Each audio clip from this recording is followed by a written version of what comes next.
बदलुछि दुनिया बदलुछि लोकंक जीवन शैली। आज देश विदेशर प्रमुख सहर और पर्यटन स्थलगुड़िकरे आधुनिक होटेल रेस्तोरां एवं ट्रावेल सेवा आदि क्षेत्रर चाहिदा वृद्धि पाउछि। एथिपाई आवश्यक दक्ष मानव संबल पूरण करिबारे विशेष भूमिका नेउछि वर्ल्ड स्किल सेंटर बा विश्व दक्षता केन्द्र। भुवनेश्वर मंचेश्वर शिल्पांचल ठारे राज्य सरकारक पक्षरु स्थापित होईछि विश्व दक्षता केन्द्र। एठारे स्कूल ऑफ सर्विसेज विभाग अधीन रे अत्याधुनिक सेंटर ऑफ हॉस्पिटैलिटी पाठ्यक्रम रहिछि।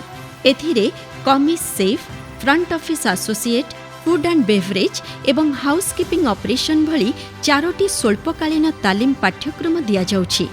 World skill centre Kaushal Bhawan रे टाटा स्ट्राइव द्वारा जो कोर्स दिया जाउछि, निश्चित भाव में कोर्स ओबीसी एससी एसटी सब पिला माने एठी मागणा शिक्षा पाइबार सुजोग लाभ करछन्ती एवं एठारे ट्रेनिंग नै से माने अनेक 5 star hotel, multi cuisine restaurant plus flight kitchen ता सहित रिटेल सेक्टर रे भी अनेक जगह रे समानकर सुजोग पाई पाउछन्ती।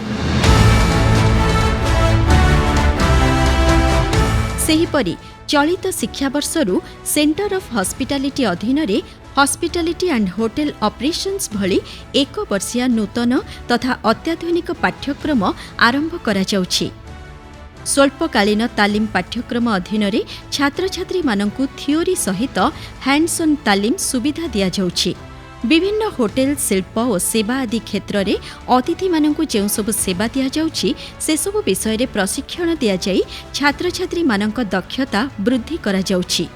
ता छड़ा छात्र छात्री मानंक व्यक्तिगत दक्षता विकास लागि सेमानकु जीवन कौशल और नियुक्ति भित्तिक तालीम दिया जाउछि। सेहीपरि छात्र छात्री मानंकु शिल्प जगत विषय रे नुआ अनुभूति प्रदान पाई विशेषज्ञों द्वारा स्वतंत्र अधिवेशन करा जाउछि।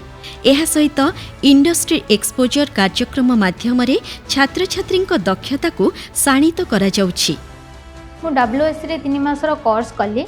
कोर्स पर कंप्लीट हला पर ऑन जॉब ट्रेनिंग मु पटिया यूनिवर्सिटी एब्सोल्यूट बारबेक्यू रे मु ट्रेनिंग नेली।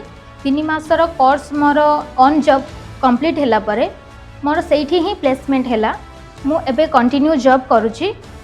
मु जॉब करे बहुत खुशी अछि आउ जॉब करी कि मो फैमिली को भी मु सपोर्ट करूची। छात्र छात्रींक पई हॉस्टल रे मागणा रे रहिबा और खाइबा सहित यूनिफॉर्म दिया जाउछि। जीवा आसीबा लागि बस सुविधा मध्य करा जाइछि।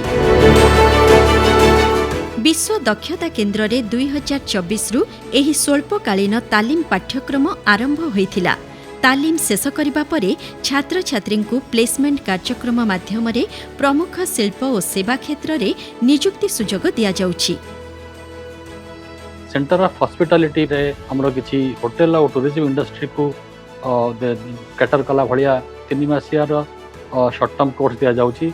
2026 वर्ष पर ठारू आमे गोटे 1 वर्षीय हॉस्पिटल एवं होटेल ऑपरेशंस कोर्स आरंभ करिया जाउछु, जहा पई योग्यता होची हमर +2 बा ताठारू अधिक, जोटा कि आमे टाटा स्ट्राइव भलिया गोटे प्रोफेशनल इंडस्ट्री संगे कोलैबोरेट करिकि करूछु।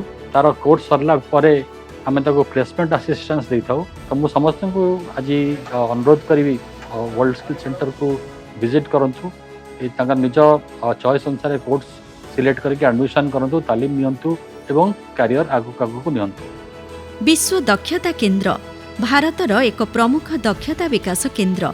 राज्य सरकारक स्किल इन ओडिशा कार्यक्रम अधीन रे परिचालित एही केन्द्र युवपीढ़ी क्यारियर को नुआ दिग देबारे प्रमुख भूमिका ग्रहण करुछि। फलरे सेमानक भितरे भरि देउछि नुआ आत्मविश्वास।